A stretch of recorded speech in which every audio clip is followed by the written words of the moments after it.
আসসালামু আলাইকুম, স্বাগত জানাচ্ছি আরটিভি সকালের সংবাদে। আপনাদের সঙ্গে আছি আমি ফারজানা তানি।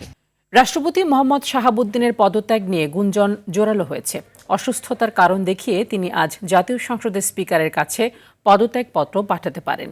এ নিয়ে বিভিন্ন গণমাধ্যমে নানা তথ্য প্রকাশিত হলেও সরকার আনুষ্ঠানিকভাবে কিছু নিশ্চিত করেনি। বিএনপির পক্ষ থেকে পদত্যাগের চাপ দেওয়ার খবরও অস্বীকার করা হয়েছে। এদিকে গুঞ্জনের মধ্যে চিকিৎসার জন্য ব্যাংককে থাকা স্পিকার হাফিজউদ্দিন আহমদ বীর বিক্রম নির্ধারিত সময়ের আগে দেশে ফিরছেন। থাই এয়ারওয়েজের একটি ফ্লাইটে দুপুর 12টা 40 মিনিটে ঢাকার হজরত শাহজালাল আন্তর্জাতিক বিমানবন্দরে পৌঁছানোর কথা রয়েছে তাঁর।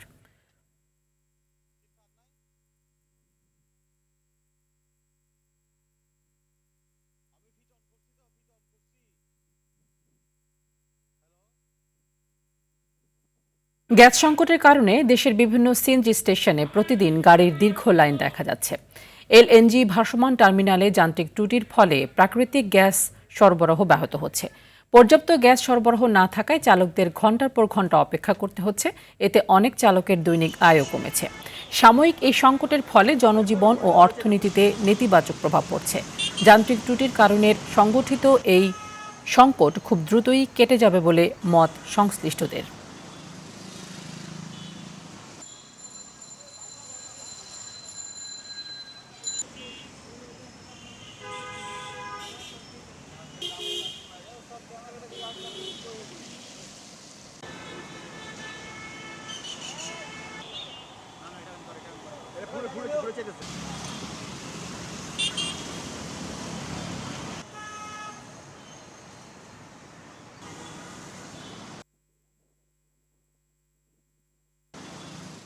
এ বিষয়ে আরও জানাতে তেজগাঁও এলাকা থেকে সরাসরি যুক্ত হচ্ছেন সহকর্মী আব্দুর রহিম। রহিম, রাজধানীতে গ্যাস সংকটের প্রভাব কেমন পড়েছে এবং ফিলিং স্টেশনগুলোর সার্বিক চিত্র কেমন দেখছেন?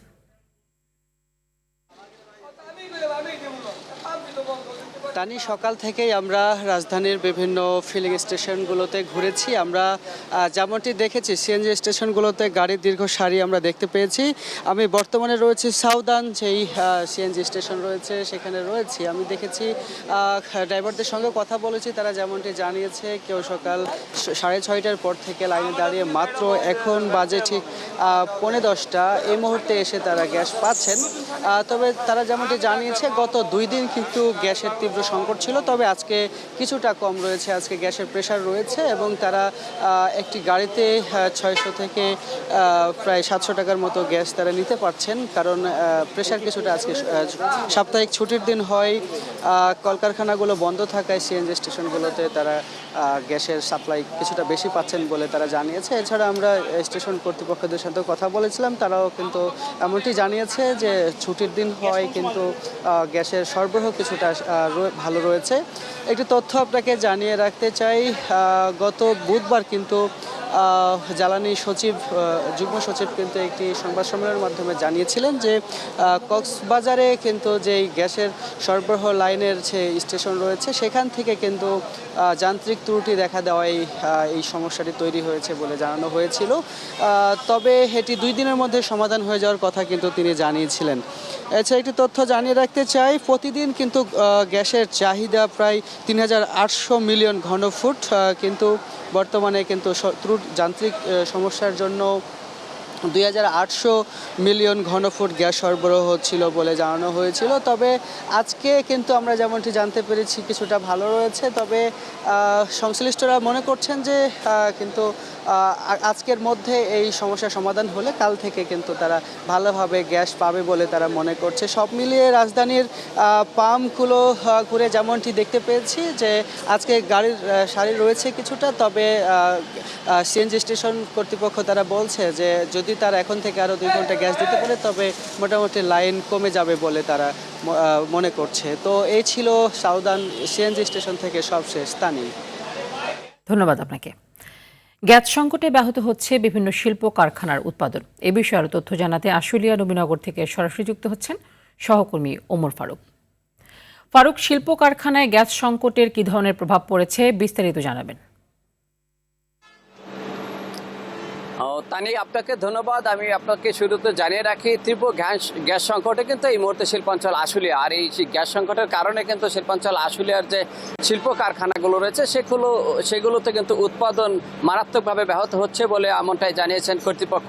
তো শিল্পাঞ্চল আশুলিয়ার যে সকল সিএনজি স্টেশনগুলো রয়েছে তাতে সেই সকল স্টেশনগুলোতে কিন্তু যানবাহনের দীর্ঘ সারি, যে সিএনজি চালিত যে সকল যানবাহন রয়েছে তারা কিন্তু তাদের যে কাঙ্ক্ষিত সিএনজি তারা কিন্তু সেটি পাচ্ছে না, মূল লাইনে প্রেসার না থাকায় এমনটা হচ্ছে বলে কর্তৃপক্ষ আমাদেরকে এমনটাই জানিয়েছেন।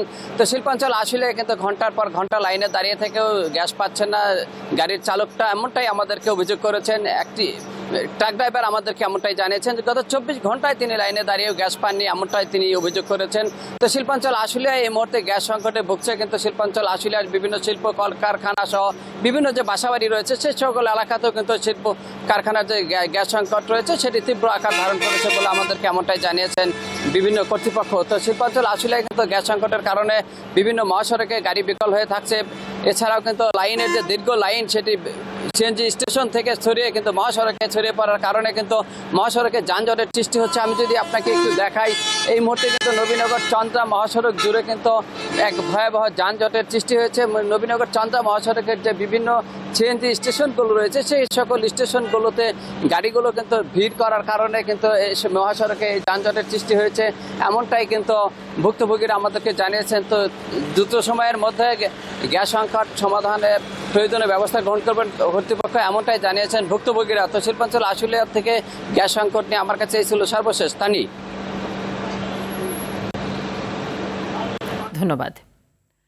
দর্শক, মাতারবাড়ির এলএনজি টার্মিনালের ত্রুটির কারণে দেশজুড়ে গ্যাসের তীব্র সংকট সৃষ্টি হয়েছে। সেখানকার সর্বশেষ তথ্য জানাতে কক্সবাজার থেকে আমাদের সাথে সরাসরি যুক্ত হচ্ছেন সহকর্মী সাইফুর রহিম শাহিন। শাহিন, গ্যাস সরবরাহের যেই ত্রুটি সেটি স্বাভাবিক হতে আসলে কত সময় লাগতে পারে বলে কর্তৃপক্ষ জানিয়েছে?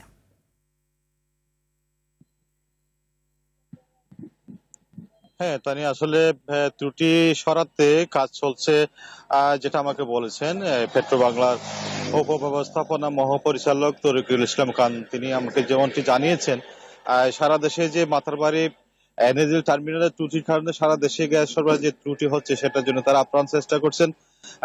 এখনো পর্যন্ত বিদেশি বিশেষজ্ঞরা কাজ চালিয়ে যাচ্ছেন। এনএজিএল টার্মিনালের মাথারবাড়ি কাজ চলতেছে। কারিগরি ত্রুটি তিনি জানিয়েছেন যে কোনো মুহূর্তে কারিগরি ত্রুটি সরানো যেতে পারে, সম্ভব হতে পারে।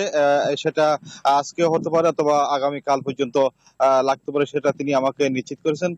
এমনিতে কক্সবাজার সহ সারা দেশে ভোগান্তির কথা আপনি খবরও জানিয়েছেন, সেটা লাঘবে তিনি জানিয়েছেন, আপ্রাণ চেষ্টা করছেন তরিকুল ইসলাম খান, যেটা আমাকেও জানিয়েছেন। তো বিদেশি বিশেষজ্ঞদের সমন্বয়ে যে কাজটা চলছে সেটা প্রক্রিয়া চলমান রয়েছে, দ্রুত ত্রুটি সরানোর ব্যাপারে তিনি আশাবাদী।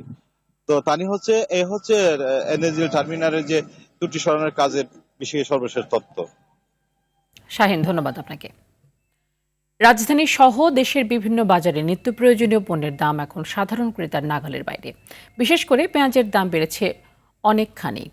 সবজি, কাঁচামরিচ, ডিম সহ বেশ কিছু খাদ্যপণ্যের উচ্চ মূল্যে ভোগান্তিতে পড়েছেন ক্রেতারা। চালের বাজারে তুলনামূলক স্থিতিশীলতা দেখা গেলেও বিভিন্ন ধরনের চালের দামে রয়েছে পার্থক্য। টানা বৃষ্টি আর বন্যার কারণে মোকামে এই পণ্যের দাম বেড়েছে বলে দাবি বিক্রেতাদের।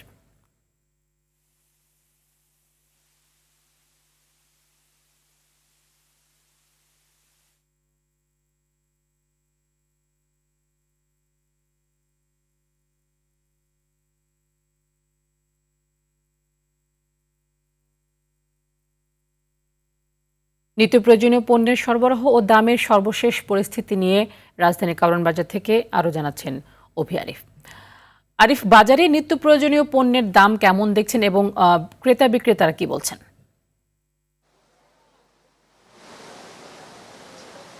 তানি, বাজার ঘুরে যেটা দেখা গেছে যে টানা বৃষ্টি এবং বন্যার প্রভাবে রাজধানীতে বেড়েছে নিত্য প্রয়োজনীয় পণ্যের দাম, এবং তার মধ্যে আমরা যদি তালিকা করি তার মধ্যে প্রথমে রয়েছে পেঁয়াজ এবং কাঁচামরিচ। পেঁয়াজের দাম কিন্তু গত সপ্তাহের ব্যবধানে 30 থেকে 60 টাকায় বেড়ে উন্নতি হচ্ছে, এবং কাঁচামরিচ 120 থেকে 100 টাকা থেকে সেটি 200 টাকা উন্নতি হচ্ছে। এবং যদি আরও একটু আপনাকে জানিয়ে রাখতে চাই যে আজকের বাজার দর যেটি দেখা যাচ্ছে যে পেঁয়াজের বাজারে শুধু যে দাম বেড়েছে শুধু তাই নয়, কাঁচা যে সবজি সবজি রয়েছে, সবজির বাজারেও কিন্তু দাম বেড়েছে। গত সপ্তাহে যে সবজিগুলো আমরা দেখেছি ক্রেতারা ক্রয় করছেন 40 থেকে 45 টাকায়, সেই সবজিগুলো কিন্তু এখন বর্তমান বাজারে চলছে প্রায় 60 থেকে 70 টাকা দামে।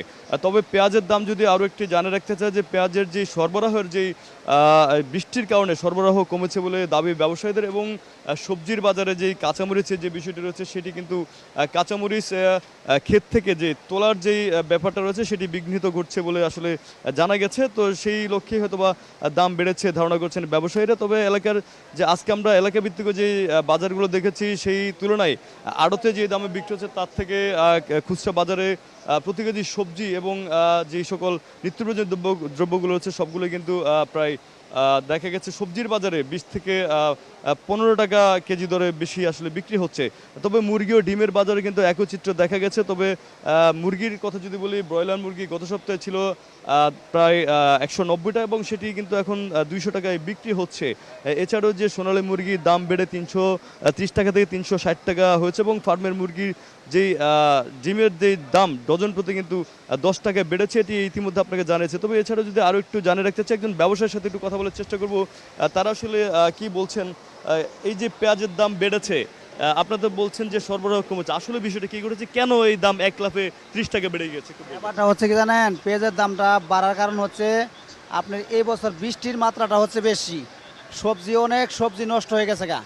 বাংলাদেশের অনেক জেলায় সবজি নষ্ট হয়ে গেছে।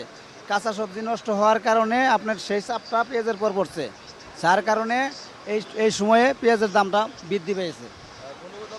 তবে আমরা ক্রেতাদের সাথে কথা বলে যেটি জানতে পেরেছি, তবে এই যে বাজারে সবজির এবং নিত্য প্রয়োজনীয় দ্রব্যের ঊর্ধ্বগতিতে ক্ষুব্ধ ক্রেতারা, এবং সকলে কিন্তু দাবি করছেন যে অচিরে যদি এই সরবরাহ ব্যবস্থার উন্নতি না ঘটে তাহলেই এই সবজি এবং নিত্য প্রয়োজনীয় পণ্যের যে চড়া দাম এটি আসলে আরও ঊর্ধ্বগতি হতে পারে বলে আশঙ্কা করছে সকলে। তবে বাজারে সঠিক তদারকি করার যেই বিষয়গুলো রয়েছে সেগুলো নজরদারিতে রাখার জন্য আহ্বান জানিয়েছেন ক্রেতারা। এ ছিল রাজধানীর কারণ বাজার থেকে আজকের বাজার দরের সর্বশেষ।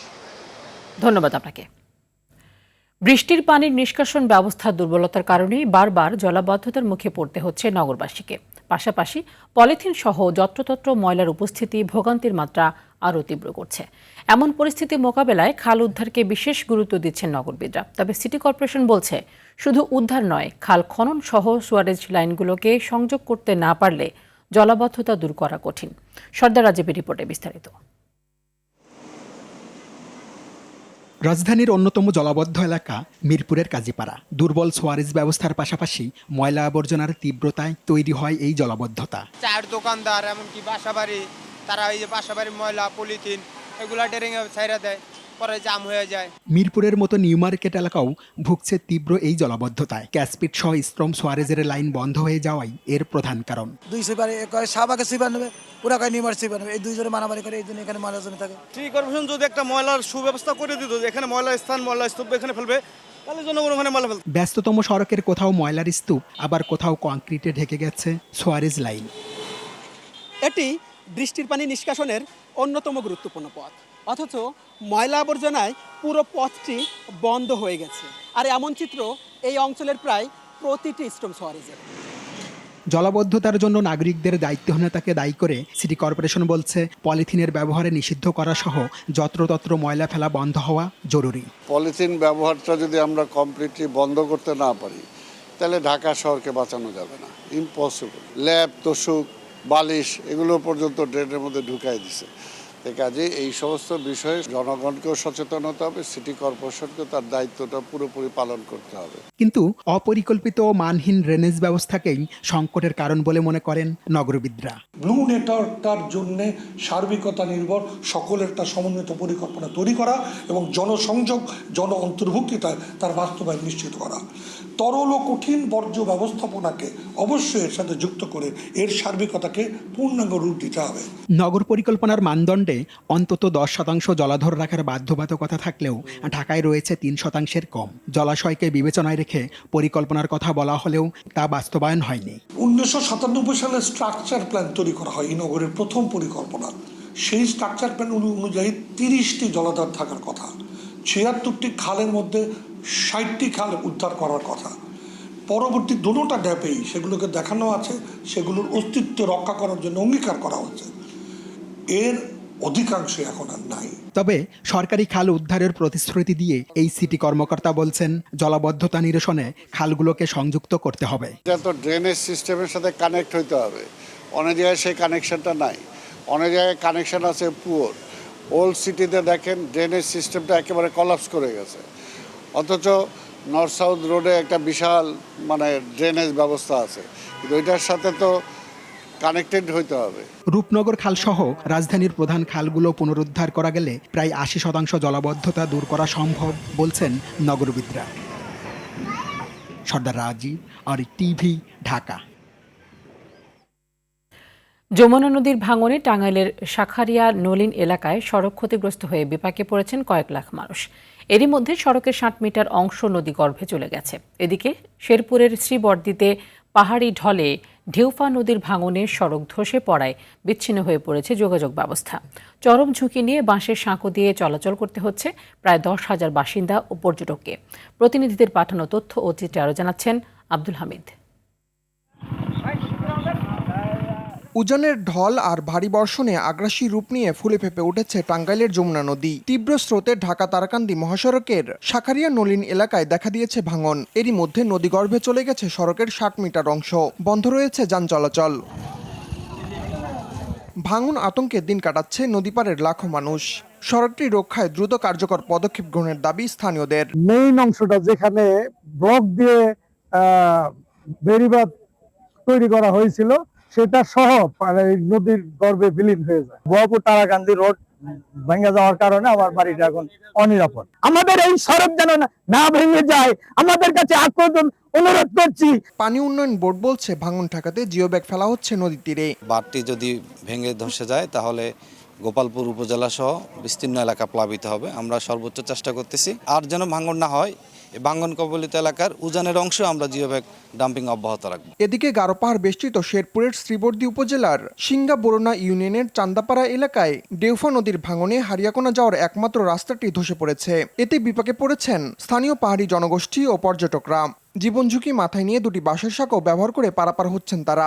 ভাঙে গেছে, আমাদের চলাচল খুব সমস্যা হয়ে গেছে। ট্রেন আসছিল এসে কয়ে গেছে, কিন্তু কাজটা তো দূর তো করতেছে না। এখানে বৃষ্টি আসলে এখনই তো আনবর মনে করেন ঘুম হারাম হয়ে যাবো। পুনরায় এটা বাঁশ দিয়ে কাজ করে দিছে, হয়তো বেশি দিন টিকবে না, হয়তো যে কোনো সময় আবার ভেঙে যাবে। সরকারের কাছে এই দূরে আমাদের আবেদন, আমাদের রাস্তাঘাট যেন তাড়াতাড়ি ঠিক করে দেয় সরকারে। পানি উন্নয়ন বোর্ড বলছে, তীর রক্ষার প্রকল্পে বরাদ্দ পেলেই কাজ শুরু করা হবে। জিও ব্যাগের মাধ্যমে আমরা জরুরি নদী তীর প্রতিরক্ষা কাজ বাস্তবায়নের পরিকল্পনা হাতে নিয়েছি। ঠিকাদার নিয়োগ প্রক্রিয়া সম্পন্ন হলে মাঠ পর্যায়ে কাজ বাস্তবায়ন করা সম্ভব। রাস্তা ভাঙা থাকায় প্রাকৃতিক সৌন্দর্যে ঘেরা হারিয়াকোনায় আসছে না পর্যাপ্ত দর্শনার্থী।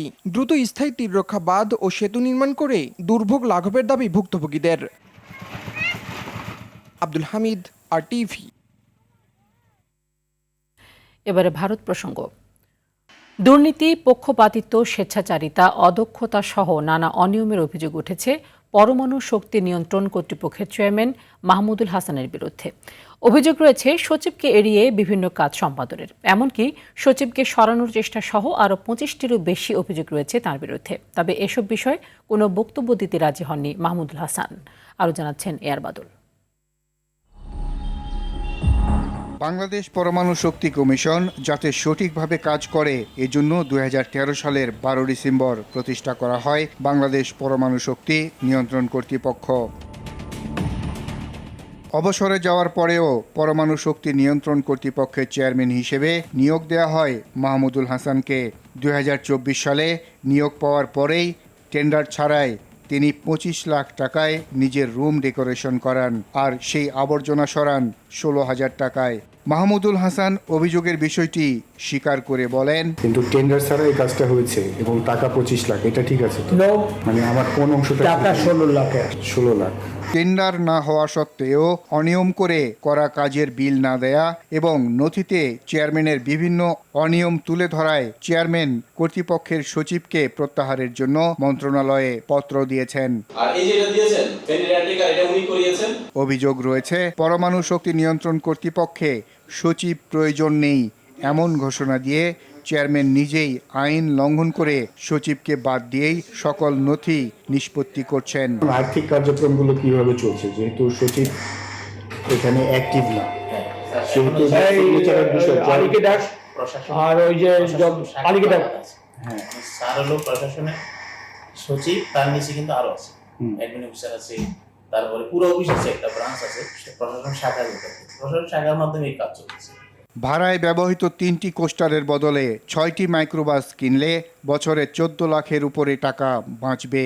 এ বিষয়ে ডি নথিকে পেন্ডিং রেখেই পাশ কাটিয়ে চেয়ারম্যান মাহমুদুল হাসান টাকা সাশ্রয় হবে জেনেও বেশি টাকার কোস্টার ভাড়ার মেয়াদ বাড়িয়েছেন হার্ড নথি তৈরি করে। অভিযোগগুলোর বিষয়ে বাংলাদেশ পরমাণু শক্তি নিয়ন্ত্রণ কর্তৃপক্ষের অফিসে গেলে কর্তৃপক্ষের সচিবকে নিয়ে তিনি নেতিবাচক মন্তব্য করেন। এই মালওয়ানের এত সাহস বৃদ্ধি হয়ে যাচ্ছে, যেখানে যাচ্ছে সেখানে টুকিটালা করছে। এদিকে সংস্থার সচিব সঞ্জয় চক্রবর্তী ক্যামেরার সামনে কথা না বললেও জানান, অভিযোগগুলো যেহেতু নথি দিয়ে চেয়ারম্যানের নিকট উপস্থাপন করা হয়েছে, তাহলে অভিযোগগুলো অবশ্যই সত্য। মন্ত্রণালয়ে অভিযোগের বিষয়টি নিয়ে তদন্ত চলছে। তাকে আমরা এখন বলেছি মিনিস্ট্রিতে, তাকে তার কথা এগুলো। আর বাদল, RTV, ঢাকা। সকালের সংবাদ এই পর্যন্তই। মধ্যাহ্নের সংবাদ দুপুর 12টায় দেখার আমন্ত্রণ রইল। ধন্যবাদ সবাইকে।